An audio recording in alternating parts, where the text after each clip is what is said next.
Hello everyone, देखिए अब NCERT के क्वेश्चंस करते हैं। ये हैं आपके पेज नंबर 184 पर। पावर से रिलेटेड क्वेश्चन है, ठीक है। ये आपको वहाँ मिल जाएंगे, देख लेना। तो मैं इनके सॉल्यूशन करता हूँ यहाँ पर। तो देखो, जो क्वेश्चन नंबर फर्स्ट है उसमें क्या कहता है, define one dioptre of power of a lens. तो देखो, वन डायोप्टर को हम कैसे डिफाइन करेंगे यहाँ पर। तो देखो, आपको फॉर्मूला पता है पावर का, क्या होता है 1/f, और ये किस में होता है, इन मीटर में। ये चीज़ आपको पता है। तो पावर वन डायोप्टर कब आ सकती है, जब हम f को क्या रखें, 1 मीटर रखें। तो आंसर क्या आएगा 1, और पावर किस में आएगी, डायोप्टर में। समझ रहे हो। देखो, P इजकल टू में 1 में f कितना बोला हमने, 1 मीटर। तो कितना आंसर आया 1, तो 1 डायोप्टर।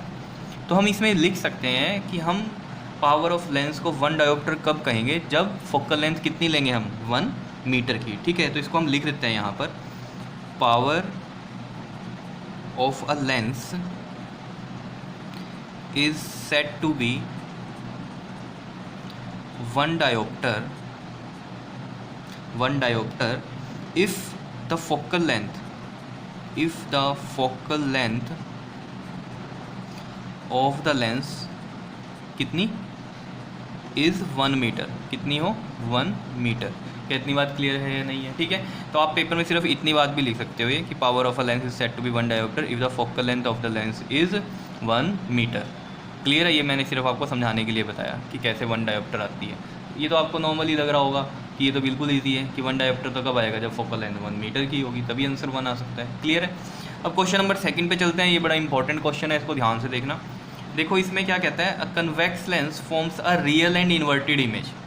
ठीक है, कन्वेक्स लेंस है और क्या फॉर्म करता है, real and inverted image form करता है of a needle at a distance of 50 centimetre from it. मतलब जैसे अगर मैं इसमें ये बनाना चाहूँ डायग्राम, ये कन्वेक्स लेंस है, ठीक, और रियल एंड इन्वर्टेड इमेज बनी है कहाँ, कितने डिस्टेंस पे, 50 सेंटीमीटर पे। तो रियल एंड इन्वर्टेड इमेज हमेशा कहाँ बनती है, राइट साइड बनती है। समझ रहे हो इतनी बात या नहीं लेंस के। तो इसका मतलब ये जो डिस्टेंस दे रखा है इमेज का 50 सेंटीमीटर, ये किस में लेंगे हम, प्लस में लेंगे। ठीक है, तो देखो सॉल्यूशन में हम चलते हैं यहाँ पर। तो हम v लेंगे कितना, प्लस का 50 सेंटीमीटर। क्लियर है।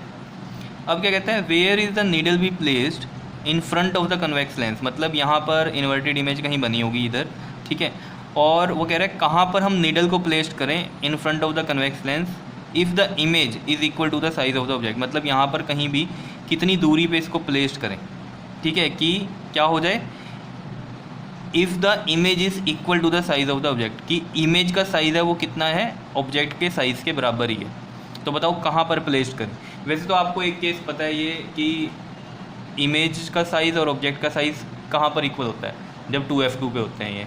ठीक है, आपने रे डायग्राम देखे होंगे। क्लियर। तो हमें यहाँ पर फोकल लेंथ भी नहीं पता कि हम उसका डबल करके बता दें कि ये कितना होगा। ठीक है, तो कुछ नहीं घबराने की ज़रूरत है। आपको ये सोचना है कि जब ये बोल क्या रहा है आपको कि इमेज का साइज़ इक्वल है किसके साइज़ के, ऑब्जेक्ट के साइज़ से, तो मैग्नीफिकेशन पे आ जाओ।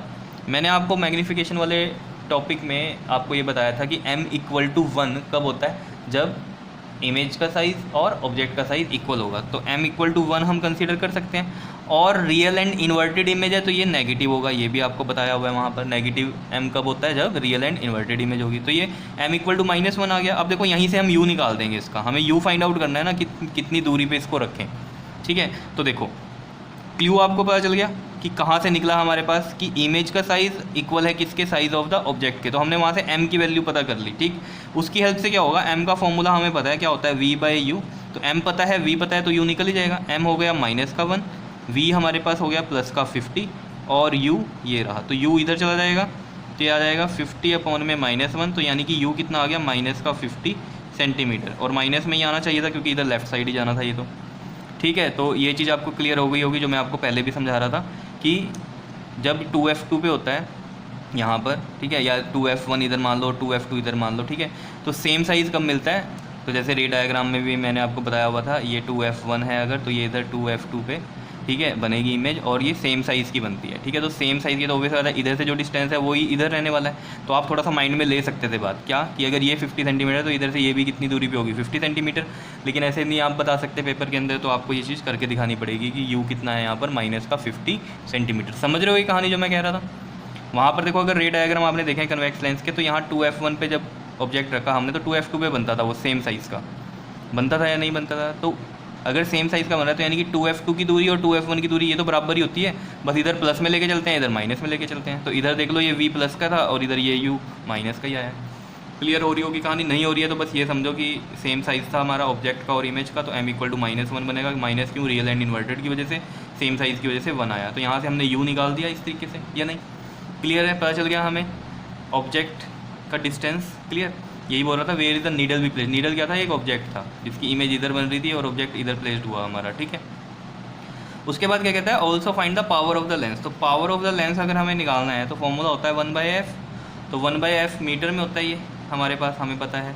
ठीक है, लेकिन f तो है नहीं, तो f निकाल देंगे हम सबसे पहले। तो देखो 1/f इजकल टू होता है 1/v माइनस में 1/u लेंस फॉर्मूला से।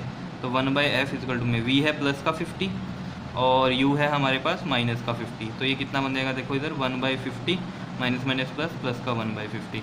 एलसीएम ले लो, 50 एलसीएम, इधर 1 और इधर भी 1। तो ये कितना आ गया आपके पास? 2/50। कितना आ गया ये? 2/50 और एक्चुअली में ये आपके पास 1/f की वैल्यू है 2/50। समझ रहे हो इतनी बात या नहीं? तो f की वैल्यू कितनी हो जाएगी यहाँ से? अगर आप सोच रहे हैं इनका रेसिप्रोकल कर दो, ये f आ जाएगा ऊपर और ये 50 ऊपर आ जाएगा इधर। ठीक है, और 2 नीचे आ जाएगा। कितना आ गया ये? 25। तो f आया आपके पास 25, लेकिन ये किस में है? सेंटीमीटर में। तो f हमें पता चल गया 25 सेंटीमीटर आ रहा है ये, अगर देख रहे हो आप। ठीक है, तो 25 सेंटीमीटर, इसको मीटर में कन्वर्ट करना पड़ेगा। देखो ज़रा, f आ गया हमारे पास 25 सेंटीमीटर, तो मीटर में करना है अगर तो 25/100 कर देंगे।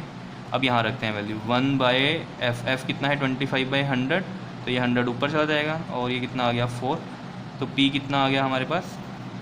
प्लस का 4। ठीक है, डायोप्टर। क्या इतनी बात क्लियर है या नहीं है? किस तरीके से हमने निकाला है? और ये आप देख रहे होंगे कन्वेक्स लेंस है तो फोकल लेंथ देखो पॉजिटिव में ही आ रही है, इसकी वजह से पावर भी किस में आ रही है? पॉजिटिव में ही आ रही है। क्या इतनी बात क्लियर है? समझ में आया? बहुत ईजी है। ठीक है, नेक्स्ट पे आ जाओ, क्वेश्चन नंबर 3 पे। देखो इसमें क्या कहता है? कहता है find the power of concave lens of focal length 2 metre. Power निकालनी है तो बहुत ही सिंपल है। कनकेव लेंथ है तो फोकल लेंथ किस में चलेगी आपके पास? माइनस में। तो माइनस का 2 मीटर, और देखो इसे सेंटीमीटर में तो दिया नहीं हुआ है तो मीटर में कन्वर्ट करने की जरूरत नहीं, क्योंकि मीटर में ऑलरेडी दिया हुआ है। ठीक है, तो डायरेक्ट रखेंगे हम। p का फॉर्मूला होता है 1/f इन मीटर्स। तो ये आ जाएगा 1 और ये माइनस का 2। तो ये कितना बन जाएगा आपके पास? माइनस का 0.5 डायोप्टर। इसको डिवाइड करोगे तो 0.5 आएगा, तो माइनस का 0.5 डायोप्टर आ गई इसकी पावर। और कनकेव लेंस है देखो फोकल लेंथ नेगेटिव में ली है तो पावर भी किस में आएगी? नेगेटिव में ही आएगी। क्लियर है बात? समझ में आए? ठीक है, अब आपके पास पेज नंबर 186 जो एनसीईआरटी की एक्सरसाइज है आपके पास, एंड एक्सरसाइज है एनसीईआरटी में। ठीक है, उसके लास्ट के 2 क्वेश्चन है पावर से रिलेटेड है, तो वो हम नेक्स्ट वीडियो में करते हैं। ठीक, ओके जी, थैंक यू।